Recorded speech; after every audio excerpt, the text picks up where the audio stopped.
Friends, स्वागत है आप सभी का हमारे इस YouTube चैनल टीके कोचिंग सेंटर में। आज हम लोग त्रिकोणमिति चैप्टर जो है पढ़ेंगे। बहुत सारे बच्चे कमेंट कर रहे थे कि सर त्रिकोणमिति पढ़ाइए, त्रिकोणमिति पढ़ाइए, त्रिकोणमिति पढ़ाइए। पढ़ो भाई त्रिकोणमिति, क्या है इसमें, कुछ नहीं है। तो आज हम लोग इसको पढ़ेंगे। आप वीडियो के अंत तक बने रहिए और स्किप मत कीजिए। अगर स्किप कीजिएगा तो बाद में मेरी कोई जिम्मेवारी नहीं है। बाद में मत कहिएगा कि सर हमको समझ में नहीं आया, इसलिए बिना स्किप किए हुए इस वीडियो को अंत तक बने रहिए। और शुरू करने से पहले आपको रिक्वेस्ट है कि हमारे इस चैनल को सब्सक्राइब करें ताकि मेरी आने वाली हर वीडियो आप लोग को मिलती रहे। यदि आप लोग हमारे व्हाट्सएप ग्रुप में ज्वाइन होना चाहते हैं तो उसका लिंक भी डिस्क्रिप्शन में दे दिया गया है, वहां से आप लोग ज्वाइन हो सकते हैं। फेसबुक पर फॉलो कर सकते हैं और हमारे सभी वीडियो आप जा करके उस डिस्क्रिप्शन में लिंक दिया गया, वहां से देख सकते हैं। तो चलिए स्टार्ट करते हैं। ट्रिकोणोमेट्री। सबसे पहले बताइए दोस्तों कि त्रिकोणमिति की आखिर इसकी आवश्यकता क्यों हुई, इसके बारे में हम लोग जानेंगे। जैसे मान लीजिए आप किसी छत पे खड़े हैं और वहां से रोड के उस पार एक, मान लीजिए किसी चीज को देख रहे हैं आप। वो चीज कुछ भी हो सकती है। जैसे मान लीजिए रोड पे आप छत पे खड़े हैं और रोड के उस पार एक क्या बोलते कि गमला है, उसको देख रहे हैं। तो क्या आप बिना मापे उसकी लंबाई चौड़ाई बता सकते हैं? जैसे मान लीजिए आप दिल्ली के कुतुब मीनार घूमने गए और वहां खड़े होकर किसी पॉइंट से आप उसकी ऊपर की ऊंचाई देख रहे हैं। क्या आप बिना नापे उसकी ऊंचाई और लंबाई को पता लगा सकते हैं? तो जिस किसी भी चीज की अगर थी लंबाई जो है, किसी भी चीज को उसकी लंबाई चौड़ाई ज्ञात करने के लिए जिस टेक्निक का उपयोग किया गया उसको क्या कहते हैं? त्रिकोणमिति कहते हैं।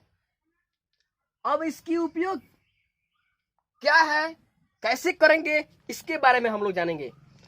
तो देखिए सबसे पहले इसका हम मतलब समझते हैं।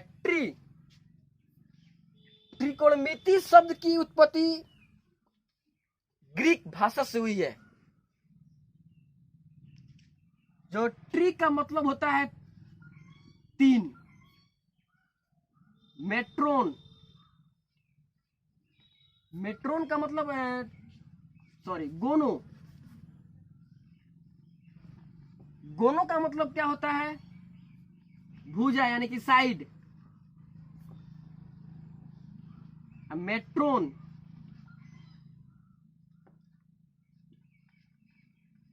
मेट्रोन का मतलब क्या होता है? मापन। यानी कि ट्रिगोनोमेट्री का मतलब होता है तीन भुजाओं का मापन। आई बात समझ में? त्रिकोणमिति यदि हिंदी में आप लोग देखते हैं तो त्रिकोणमिति, देखिए त्रि जोड़ कोण जोड़ मिति। त्रि मतलब होता है तीन, कोण का मतलब हम लोग समझ में करते हैं कि कोण होता है, और मिति का मतलब क्या होता है? मापन, यानी कि माप। तीन कोण का मापन ही त्रिकोणमिति कहलाता है। आई बात समझ में? मिति में तो चलिए हम आगे जाओ और कोणों का एक फिगर के संबंधों का अध्ययन होता है। हम लोग त्रिकोणमिति में राइट एंगल यानी कि समकोण त्रिभुज के कोणों और भुजाओं के संबंध में अध्ययन करेंगे। तो सबसे पहले आप एक राइट एंगल बना लीजिए। यह क्या है? Right angle. इसका नामांकित कर दीजिए, जैसे ए बी सी। आप इसका नामकरण अपने अनुसार भी कर सकते हैं। यही नहीं कि केवल ए बी सी, यही नहीं, आप इसको क ख ग 1 2 3 E F G P Q R कुछ भी ले सकते हैं।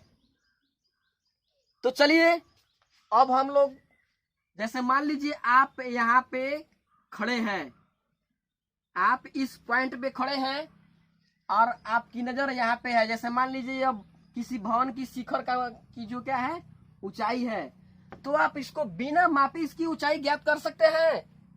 चलिए मान लीजिए दिल्ली का कुतुब मीनार है, आप इस पॉइंट पे खड़े हैं, क्या आप उसको बिना मापे उसकी ऊंचाई और लंबाई की पता लगा सकते हैं? जी हाँ, एकदम लगा सकते हैं। और इसकी लंबाई और ऊंचाई की पता लगाने के लिए जिस टेक्निक का उपयोग किया जाता है उसी को तो त्रिकोणमिति कहते हैं। इसमें दूसरा क्या चीज है? कुछ नहीं है। मैथ को आप लोग जितना छोड़िएगा, उसको जितना उससे दूर भागिएगा, मैथ आपसे भी उतना ही दूर भागेगा। इसमें कुछ नहीं है। तो चलिए हम अब इसके आगे जानते हैं। सबसे पहले देखिए, इसको हम यहाँ पे जो है राइट एंगल में समकोण होता है, बी जो क्या होता है, कोण बी समकोण होता है। और इसको इस लाइन को क्या बोलते हैं, यानी कि जिस पर कोई चीज खड़ा होता है। जैसे हम मान लीजिए हम कहाँ पे खड़े हैं, तो धरती पर खड़े हैं, तो धरती हमारा क्या हुआ, आधार हुआ। जैसे मान लीजिए यह एक मीनार है, तो मीनार किस चीज पर खड़ा है, तो धरती पे, तो धरती क्या हुआ, उसका आधार हुआ कि नहीं। इसलिए यह इसको क्या बोलते हैं, आधार। और समकोण के सामने वाली भुजा को क्या बोलते हैं, कर्ण बोलते हैं। ध्यान रखिएगा दोस्तों, समकोण के सामने वाली भुजा को क्या बोलते हैं, कोण। और इसको मान लीजिए थीटा, थीटा के सामने वाली भुजा क्या होती है, लंब। चलिए इस चीज को हमने यहाँ पे लिख दिया है। देखिए एक बार फिर से समझ लेते हैं। 90 डिग्री की सामने वाली भुजा क्या कहलाती है।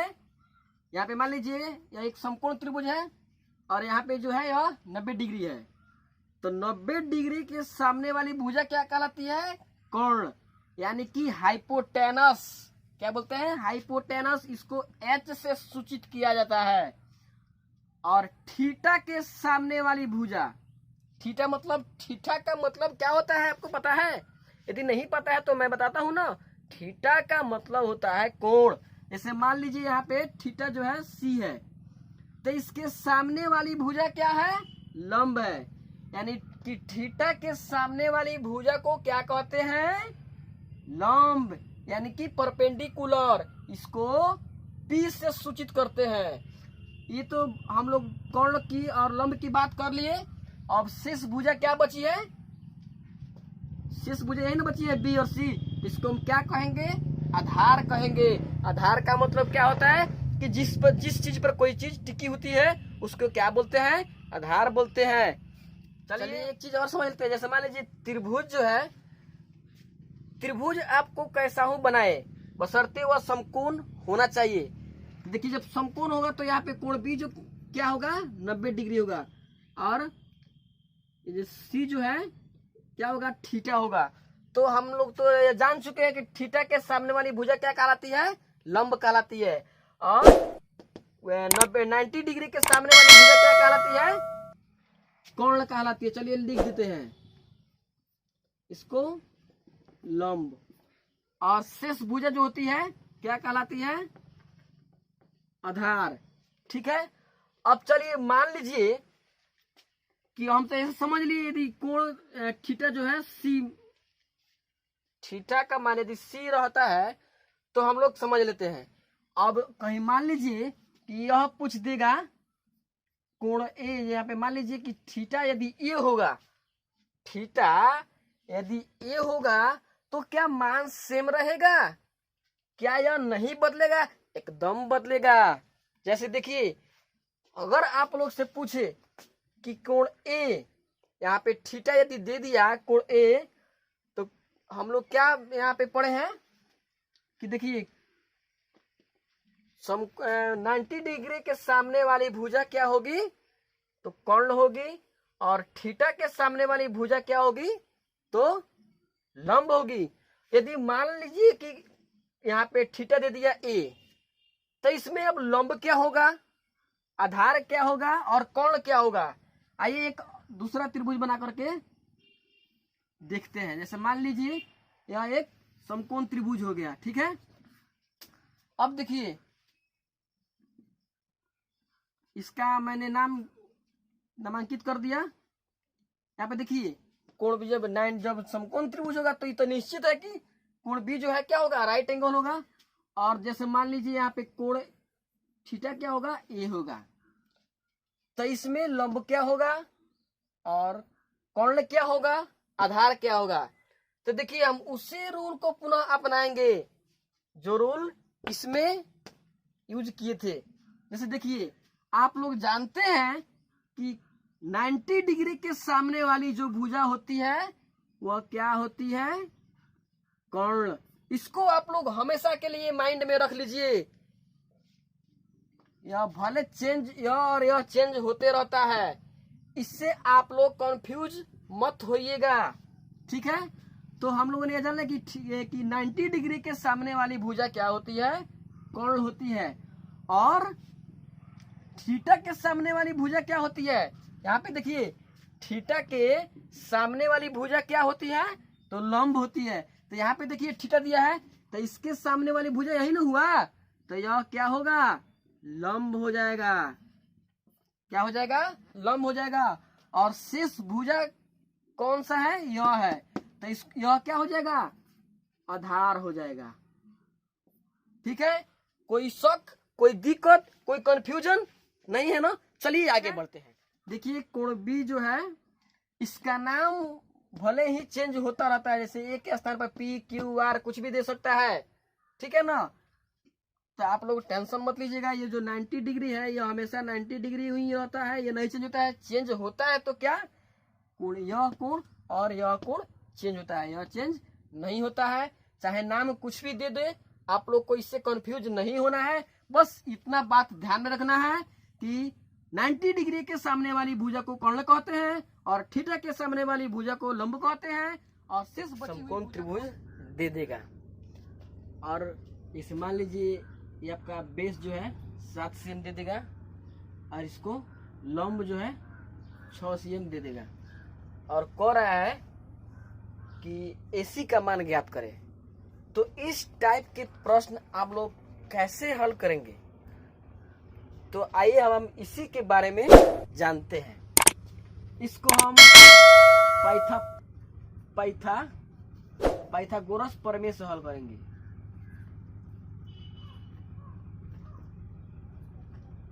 पाइथागोरस प्रमेय से जैसे मान लीजिए कि दो ठो भुजा की लंबाई यदि दे दे, अगर लती आधार दे दे और लंब दे दे, और बोलेगा कि कोण ज्ञात कीजिए, या मान लीजिए कोण ही दे देगा और आधार दे देगा तो पूछेगा लंब क्या है, या मान लीजिए लंब दे देगा और आधार दे देगा पूछेगा कोण क्या है। तो इस टाइप के प्रश्न आप लोग कैसे हल करेंगे। जैसे देखिए पाइथागोरस प्रमेय यह कहता है कि एक समकोण त्रिभुज में दो कोण जो है, ये कोण है, यह जो है ये दोनों भुजा के योग के बराबर होता है। कौन, कोण। यानी कि लंब और आधार ये दोनों के वर्ग के बराबर कौन भुजा होती है, तो कोण। इसी चीज को हम लोग को समझना है। जैसे देखिए हमारा क्या है, AC स्क्वायर बराबर होता है AB square plus BC square. यानी कोण स्क्वायर बराबर लंब स्क्वायर जोड़ आधार स्क्वायर। यानी कि यह जो भुजा होती है ना, ये दोनों भुजाओं के वर्गों के योग के बराबर होती है यह भुजा। ठीक है, तो मान लीजिए हमको अगर AC ज्ञात करना है कि मान लीजिए दो ठो भुजा दिया है और हमको कोण पूछ रहा है कि कोण ज्ञात करना है, तो कैसे ज्ञात करेंगे।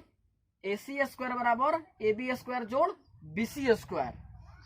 तो देखिए AC है, आज जब स्क्वायर बराबर के उधर जो जाता है तो क्या होता है, रूट हो जाता है। तो क्या होगा, AB square plus BC square.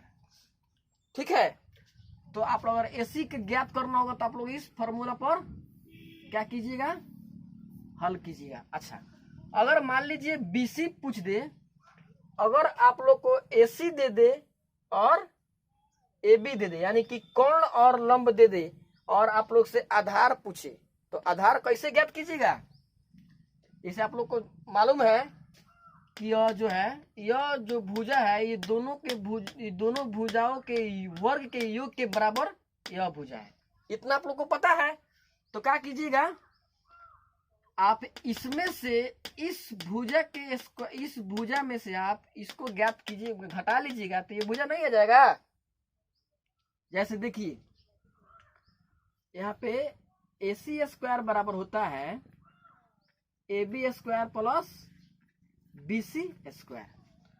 तो हमको BC ज्ञात करना होगा, तो क्या करेंगे, तो लिखेंगे BC स्क्वायर बराबर AC स्क्वायर है, हम लोग को इसका मान निकालना है, BC का मान निकालना है। तो बराबर के इधर है AC, यानी कि सबसे भुजा इसमें कौन सा है, AC ना है। तो हम AC में से अगर हम AB को घटाएंगे तो हमारा BC का मान नहीं आ जाएगा। तो AC square minus AB square, AC square में से अगर हम AB स्क्वायर घटाएंगे तो हमारा क्या आ जाएगा, BC का मान आ जाएगा, यानी कि आधार निकल जाएगा। तो देखिए यहाँ पे BC बराबर स्क्वायर में है, तो बराबर के उधर हो जाएगा तो क्या हो जाएगा, रूट हो जाएगा। क्या, AC square minus AB square. यदि आप लोग को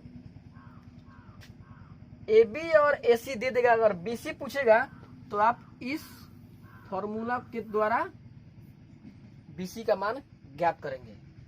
अब चलिए, यदि मान लें कोण दिया हो, आधार दिया हो, और पूछ रहा है कि लंब क्या होगा, यानी कि लंब की भुजा क्या होगी। तो देखिए यहाँ पे हम लिखेंगे, इसे मालूम है कि AC स्क्वायर बराबर AB square plus BC square होता है ना, जो कि हमारा AC जो है दोनों भुजाओं से बड़ा है। तो अगर हमको यह दिया है और यह दिया, यानी कि आधार दिया है और कोण दिया है, तो लंब पूछ रहा है, तो लंब बराबर क्या होता है, यानी कि AB स्क्वायर बराबर क्या होगा, बराबर के इधर AC स्क्वायर है, तो बराबर के उधर जाएगा। ठीक है ना। तो हम जैसे देखिए, हम लोग को यह भुजा दे दिया है, और इसको हमको ज्ञात करना है, यानी कि लंब ज्ञात करना है। तो क्या करेंगे, इस भुजा में से इसको अगर हम घटा देंगे तो भुजा हमारा मिल जाएगा। उसी प्रकार AB स्क्वायर बराबर AC स्क्वायर माइनस, हम अगर BC स्क्वायर निकालेंगे तो हमारा क्या हो जाएगा, AC स्क्वायर में से अगर हम BC स्क्वायर घटा लेंगे तो क्या हो जाएगा, हमारा AB का मान आ जाएगा। तो देखिए AB बराबर स्क्वायर में है, इधर आएगा तो रूट में हो जाएगा, AC square minus BC square. ठीक है। अब आप लोग से यदि AB का मान पूछेगा तो आप लोग इसी फॉर्मूला का प्रयोग करके आप तीनों भुजा जो है ज्ञात कर सकते हैं। तो ये तो था त्रिकोणमिति का कुछ बेसिक जानकारी। अब हम अगले वीडियो में उस चीज को सिद्ध करेंगे, उस फॉर्मूला को अपने से बनाएंगे जिस फॉर्मूला को हम लोग को रटाया जाता है कि बाबू इसको याद करो, साइन 30 डिग्री बराबर 1/2 होता है, 0 होता है, साइन 45 डिग्री मान 1/√2 होता है। इस प्रकार जो हम लोग को रटाया जाता है, रटो रटो रटो, उसी चीज को अब हम लोग सिद्ध करेंगे और उस फॉर्मूला को हम लोग अपना से बनाएंगे। ठीक है। तो आप लोग उस वीडियो को देखना मत भूलिएगा। इस वीडियो के अगले वीडियो में हम लेकर आएंगे। तब तक के लिए इतना ही, मिलते हैं अगले वीडियो में। धन्यवाद।